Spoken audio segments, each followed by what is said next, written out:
പരിശുദ്ധ പരമ ദിവ്യകാരുണ്യത്തിന് എന്നേരവും ആരാധനയും സ്തുതിയും പുകഴ്ചയും ഉണ്ടായിരിക്കട്ടെ. വിശുദ്ധ യോഹന്നാന്റെ സുവിശേഷം 14 അധ്യായം 13 മുതൽ 14 വരെയുള്ള തിരുവചന ഭാഗങ്ങളിൽ ഈശോ ഇപ്രകാരം നമ്മളോട് സംസാരിക്കുകയാണ്. നിങ്ങൾ എൻ്റെ നാമത്തിൽ ആവശ്യപ്പെടുന്നതെന്തും പിതാവ് പുത്രനിൽ മഹത്വപ്പെടുവാൻ വേണ്ടി ഞാൻ പ്രവർത്തിക്കും. എൻ്റെ നാമത്തിൽ നിങ്ങൾ എന്നോട് എന്തെങ്കിലും ചോദിച്ചാൽ ഞാനത് ചെയ്തു തരും. കത്തോലിക്ക സഭയുടെ മതബോധന ഗ്രന്ഥത്തിൽ യേശു എന്ന നാമത്തിൻ്റെ ശക്തിയെ ഇങ്ങനെയാണ് വർണ്ണിച്ചിരിക്കുന്നത്.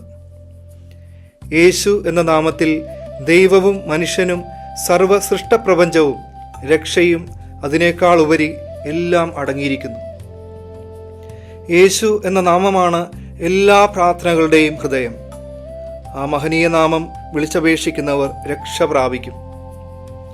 ഈശോയുടെ നാമത്തിൽ നമ്മൾ എന്തു തന്നെ ചോദിച്ചാലും അത് നമ്മുടെ നന്മയ്ക്കുതകുന്നതും ദൈവത്തിൻ്റെ ഇഷ്ടം ആഗ്രഹിച്ചുകൊണ്ടുള്ള പ്രാർത്ഥനകളാണെങ്കിൽ അത് ഈശോ ചെയ്തു തരും എന്നുള്ള ഉറപ്പാണ് ഈ തിരുവചന ഭാഗം നമുക്കേവർക്കും നൽകുന്നത്.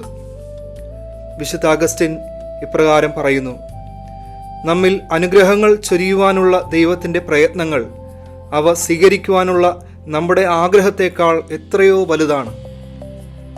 നമ്മെ അനുഗ്രഹിക്കുവാനായി എന്നും ആഗ്രഹിക്കുന്ന പ്രയത്നിക്കുന്ന ഈശോയുടെ ആ സ്നേഹം ഈ തിരുവോസ്തിയിൽ കണ്ടുകൊണ്ട് നമുക്ക് വിശ്വാസപൂർവം പ്രാർത്ഥിക്കാം.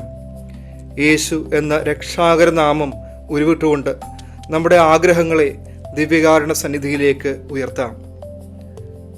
ദിവ്യകാരുണ്യ ഈശോ ഈ തിരുവചനം കേട്ടുകൊണ്ടിരിക്കുന്ന എല്ലാവരിലും യേശുനാമത്തിൻ്റെ ശക്തി പ്രകടമാക്കട്ടെ എന്ന് പ്രാർത്ഥിക്കാം.